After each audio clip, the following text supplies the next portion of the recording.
बुधवार दिनांक 25 सप्टेंबर 2024 रोजी मुंब्रा येथील नूरबाग हॉलमध्ये महिलांसाठी आणि युवतींसाठी एक मार्गदर्शनाचा कार्यक्रम MSP केअर फाउंडेशननी त्याचं आयोजन केलं होतं।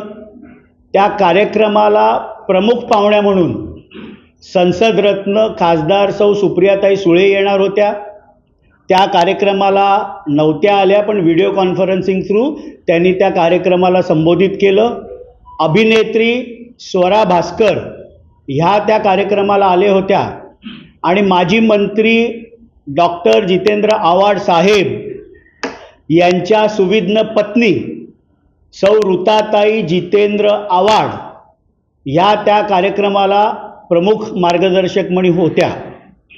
त्या कार्यक्रमामध्ये मार्गदर्शन महिलांना आणि युवतींना करत असताना सौ ऋताताई जितेंद्र आव्हाड यांनी जगातील सर्वात मोठा आतंकवादी, ज्यांनी अल कायदा आतंकवादी संघटनेची स्थापना केली असा ओसामा बिन लादेन आणि ज्यांनी आपलं संपूर्ण आयुष्य भारतासाठी समर्पित केलं ते माजी राष्ट्रपती missile man APJ Abdul Kalam यांची तुलना केली।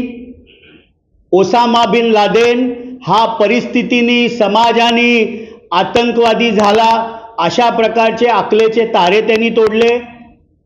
ओसामा बिन लादेन हा अत्यंत श्रीमंत लादेन कुटुंबामध्ये त्याचा जन्म झाला होता, रियादला, सौदी अरेबियामध्ये, आणि कुठल्याही समाजाने परिस्थितीने तो आतंकवादी झाला नाही।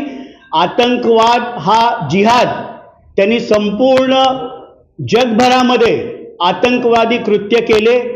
11 सप्टेंबरला वर्ल्ड ट्रेड सेंटरवर जो हमला झाला ज्याच्यामध्ये 3000 लोकांचे जीव गेले, हा आतंकवादी हल्ला देखील ओसामा बिन लादेननी केला होता आणि त्यामुळे त्याचं उदात्तीकरण करणं, त्याची तुलना माजी राष्ट्रपती APJ अब्दुल कलाम यांनी संपूर्ण आपलं आयुष्य देशासाठी समर्पित केलं। रामेश्वर इथे त्यांचा जन्म झाला, त्यानंतर क्वांटम फिजिक्समध्ये त्यांनी आपलं शिक्षण घेतलं। DRDO defence research and development organisation आणि इस्रो इंडियन स्पेस रिसर्च ऑर्गनायझेशनमध्ये अत्यंत मोलाचा अशी त्यांची कामगिरी होती। मिसाईल टेक्नॉलॉजीमध्ये भारताला अग्रेसर करण्यामध्ये APJ अब्दुल कलाम साहेबांचा नाव होतं। पोखरणची जी टेस्ट देखील झाली त्याच्यामध्ये अत्यंत महत्त्वाचा रोल हा APJ अब्दुल कलाम साहेबांचा होता आणि म्हणून ह्या दोघांचं जी काय तुलना सौ ऋताताई जितेंद्र आव्हाड यांनी केली ह्याची राष्ट्रवादी काँग्रेस पक्षातर्फे आम्ही तीव्र शब्दात निषेध करतो। ठाण्याचे पोलीस आयुक्त आशुतोष डुमरे साहेबांना आम्ही विनंती करतो की संपूर्ण कार्यक्रमाचं रेकॉर्डिंग त्यांनी चेक करावं आणि राष्ट्रद्रोहाचा गुन्हा सौ ऋताताई आव्हाड यांच्यावर दाखल करावा।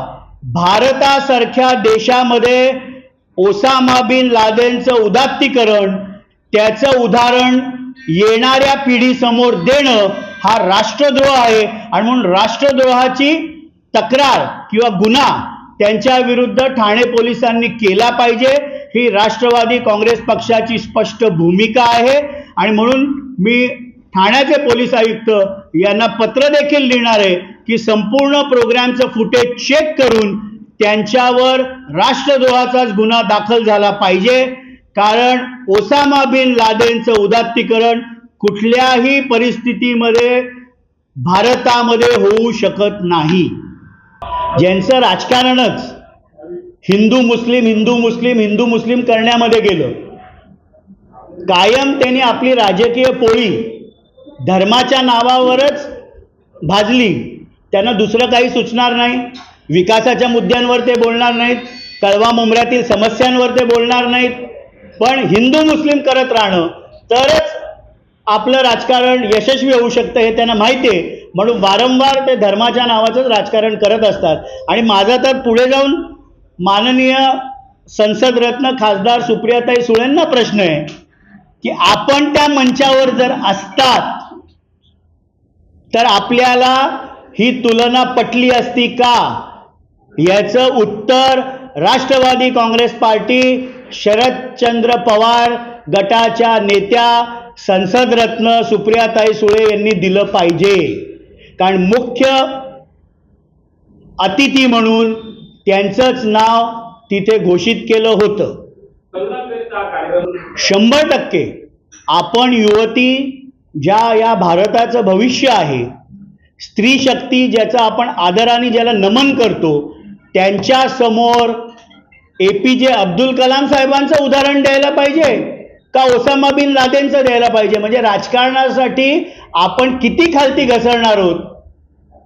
जो जगातला सर्वात मोठा आतंकवादी होता, अल कायदाचं नेटवर्क अख्ख्या जगामध्ये ज्यांनी चालवलं, त्या माणसाचं नाव देखील घेणं आणि त्याचं उदात्तीकरण करणं आणि त्याची तुलना भूतपूर्व राष्ट्रपतींशी करणं याच्यापेक्षा मोठा राष्ट्रद्रोह होऊ शकत नाही. कायमच धर्माचं राजकारण जे करत आलेत त्यांना हिंदू मुस्लिम लकलाब असावं. राष्ट्रवादी काँग्रेस पार्टी विकासाचं राजकारण करते. आमचे राष्ट्रीय अध्यक्ष माननीय अजितदादा पवार साहेब असतील, प्रांताध्यक्ष खासदार सुनीलजी तटकरे असतील, यांच्या मार्गदर्शनाखाली विकासाचं राजकारणच राष्ट्रवादी काँग्रेस पार्टी करते. म्हणून राष्ट्रवादी काँग्रेस पार्टीची स्पष्ट भूमिका आहे की आम्ही पोलीस आयुक्तांना विनंती करणार आहोत की संपूर्ण फुटेज त्यांनी चेक करून काय त्या बोलल्यात हे बघून त्यांच्यावर राष्ट्रद्रोहाचा गुन्हा दाखल झाला पाहिजे. अहो, विंग्स ऑफ फायर वाचायला सांगा ना. APJ अब्दुल कलाम साहेबांवर लिहिलेलं पुस्तक वाचायचं उदाहरण द्या ना. ओसामाचं नाव, ओसामा बिन लादेनचं उदाहरण देणं हाच राष्ट्रद्रोह आहे, देशद्रोह आहे. आणि ज्या माजी राष्ट्रपतींनी म्हणजे शेवटच्या क्षणी देखील ज्यावेळेला त्यांना कार्डियक अरेस्ट आला, Indian institute of management Shillong इथे ते लेक्चर देत होते, ज्या माणसांनी आपलं संपूर्ण आयुष्य देशासाठी समर्पित केलं, त्याचं आणि ओसामा बिन लादेन यांचं तुलना करणं भाषणामध्ये, त्या वाक्यामध्ये, हाच राष्ट्रद्रोह आहे.